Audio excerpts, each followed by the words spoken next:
I remember watching a Danny Dyer documentary about the old firm. And it was good to see somebody like him. Danny Dyer, he's the prick's prick, isn't he?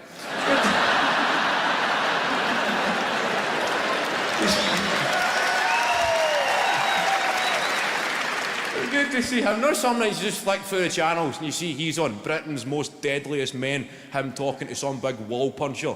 Guys, I'm the kind of bloke, if you don't mess with me, I'll be all right, but if you mess with me, I'll fuck you up. Danny Dyer's going, can I be your friend?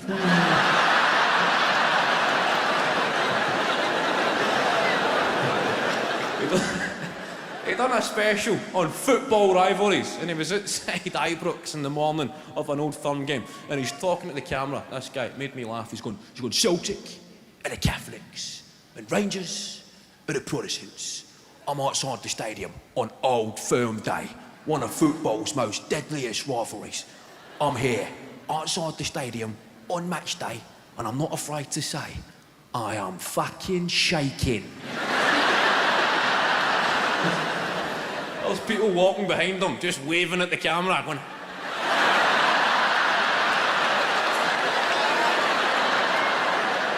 It was like 10:30 on a Sunday morning. He's going, I'm a fucking tough bloke. I've seen some stuff, but today, I'm fucking petrified. The guy walks behind him with a bacon roll and a cup of tea. He shouts, come on, Rangers. He's going, it's fucking kicked off now.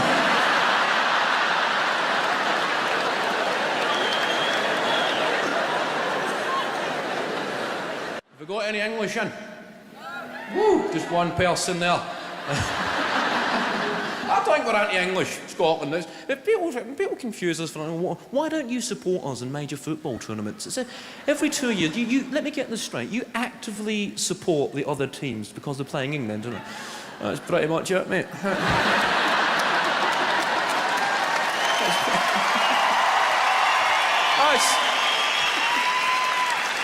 That's nothing anti-English though. That's just the England football team. Guys like fucking John Terry. You know, he's quit, but I look at John Terry in the papers, he looks like the kind of guy, if he never made it as a footballer, you would see him outside a pub in Tenerife or somewhere going, you guys want a free shot tonight? You guys?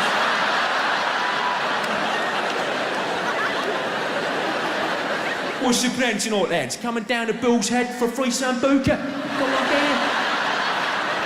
You love it, mate. Loads of girls, free shots. Come on, Dan. Just say Jono sent you, big JT. Fucking free shot, mate. Scottish football, we're going through an interesting period there. Feel the fucking division in the camp there. I only said Scottish football. People going... Just you fucking tread carefully, pal.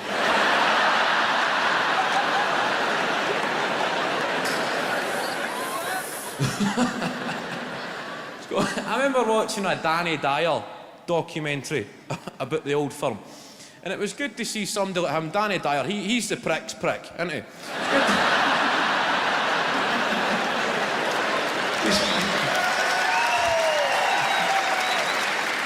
It's good to see him. No, some nights you just flick through the channels and you see he's on Britain's Most Deadliest Men, him talking to some big wall puncher.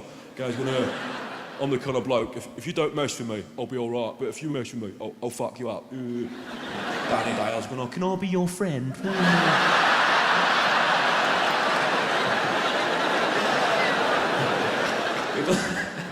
He done a special on football rivalries, and he was outside Ibrox in the morning of an Old Firm game, and he's talking to the camera. This guy made me laugh. He's going Celtic and the Catholics and Rangers and the Protestants.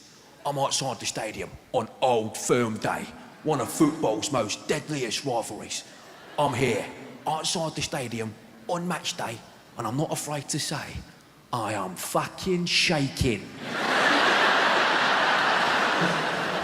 There's people walking behind him, just waving at the camera, going...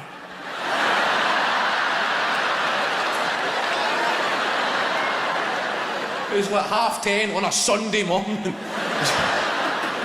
He's going, I'm a fucking tough bloke. I've seen some stuff, but today, I'm fucking petrified. The guy walks behind him with a bacon roll and a cup of tea. He shouts, come on, Rangers. He's gone, it's fucking kicked off now.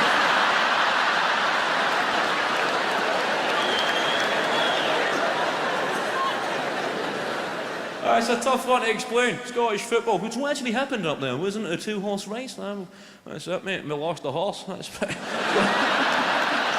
Scottish football's become show jumping.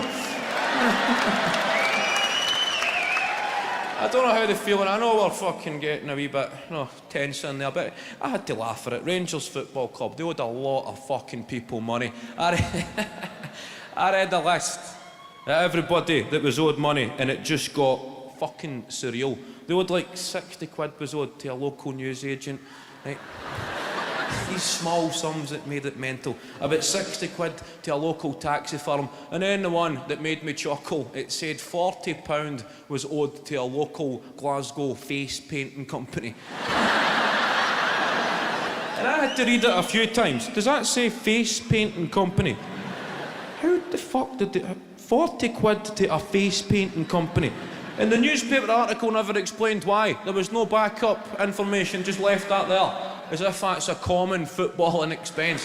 A face painting company. The club have been in financial meltdown and there's some guy running about the boardroom kidding on he's a fucking tiger.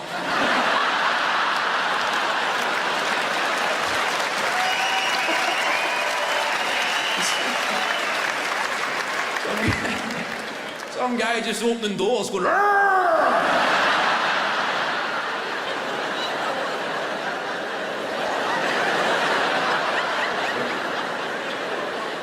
What the fuck was going on? I dare you to do the chairman. I fucking will do the chairman. I fucking do.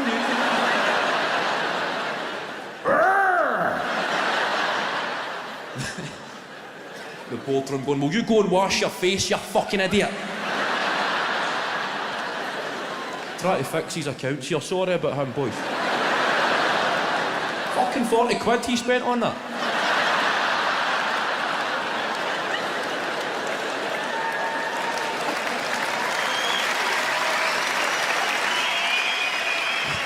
Ah, 40 quid, aye, but it's a fucking cracker. Do you see his whiskers?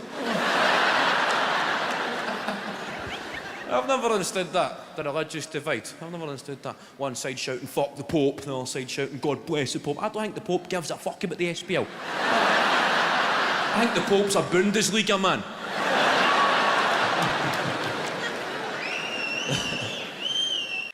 So we'll finish up, obviously, the DVD is about 6 months away, so we need to predict the future, or it's going to look pretty weird. You're watching the DVD and wonder, oh, how come we never mentioned the fact that North Korea blew the world up? Or something like that. So what about England winning the World Cup, eh? What about England getting fucked?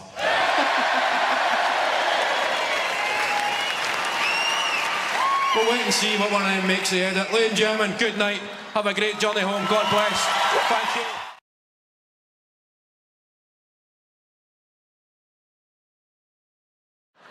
A double dip recession. That's what we're calling it. That's what we're in. Double dip. I don't even know what that means. That used to be a good thing. Double dip. Since when was that a negative? These fucking bankers have ruined dab-dabs. I used to think of orange and cherry sherbet with a swizzle stick. Then you think of government cuts. I don't fully understand it. I read last week America, they're in $16 trillion of debt. That is fucking unacceptable, isn't it? How the fuck do you get into $16 trillion? Surely somebody at the IMF's got to get on the phone. Look, you fucking got till Friday. Trying to make us look like pricks here. 16 trillion. America or skint, Europe or skint. I hope Africa have got some good rock bands, because we need a concert.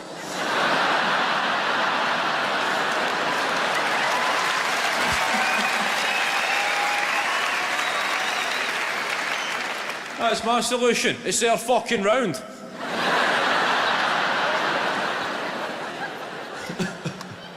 I can show some appeal videos. This is Gordon and Diane from Bishop Briggs. Oh, I can't watch these videos.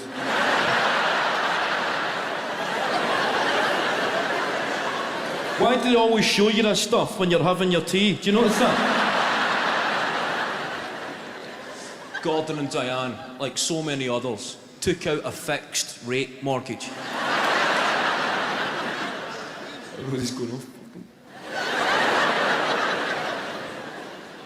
The world can be such a fucking cruel place.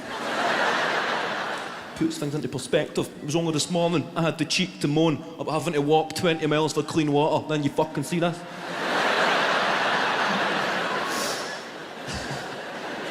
Every time I click my fingers, a newly married couple from Dumfries have a credit card application rejected.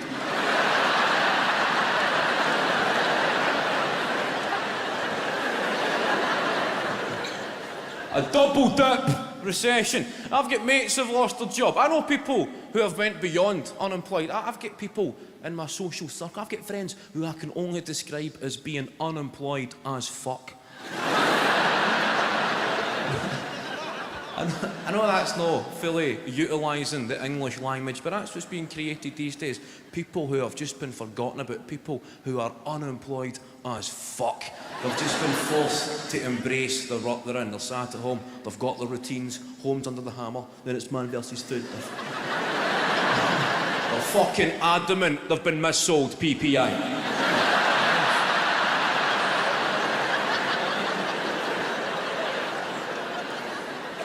Every 15 minutes you see that advert on the phone, where's my fucking PPI then? I don't know what it stands for, but I would like it back. I need that money so I can adopt a snow leopard. I feel for them. It must be tough. Under the coalition government, I love their proposals for the job crisis. David Cameron and the guys, the work experience programmes, creating jobs for people, just like normal jobs. The only difference being you don't get paid. If you're unemployed, you get to work, but you don't get any wages, but it's to boost your self-esteem. That's how fucking condescending. That's what people need.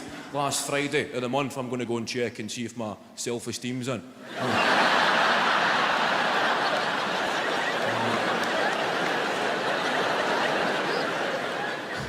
Feeling a bit low. Oh, thank the Lord it's Self-Esteem Friday. Going to try and pay these bills. Hi, is that British Gas? Listen, mate, I'm skint, but I feel terrific.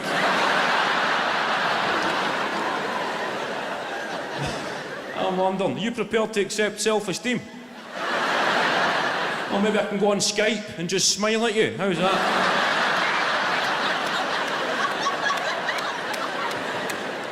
To stop people slipping into depression, David Cameron said about the work experience programmes, Pound Stretcher. They were one of the first shops to sign up to these programmes. Working in Pound Stretcher for no wages, that's pretty fucking depressing. Working in a shop where everything is worth a quid except you.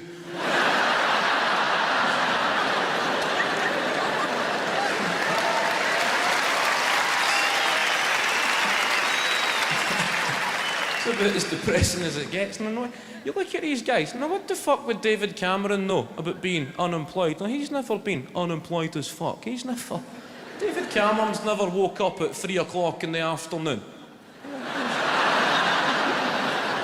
He's never had a packet of flaming hot Monster Munch for his breakfast.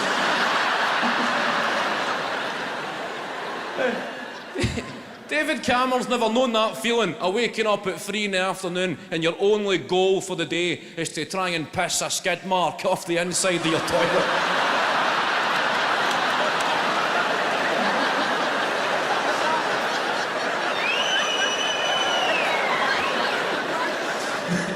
When you start seeing that as a challenge, okay, that's been 3 days, that's ridiculous. I could use the brush, but that's admitting defeat. I'm going to get a glass of water, I'm going to fucking reload here. I'll be 2 minutes, just trying to get a hard on, get a bit of pressure on this.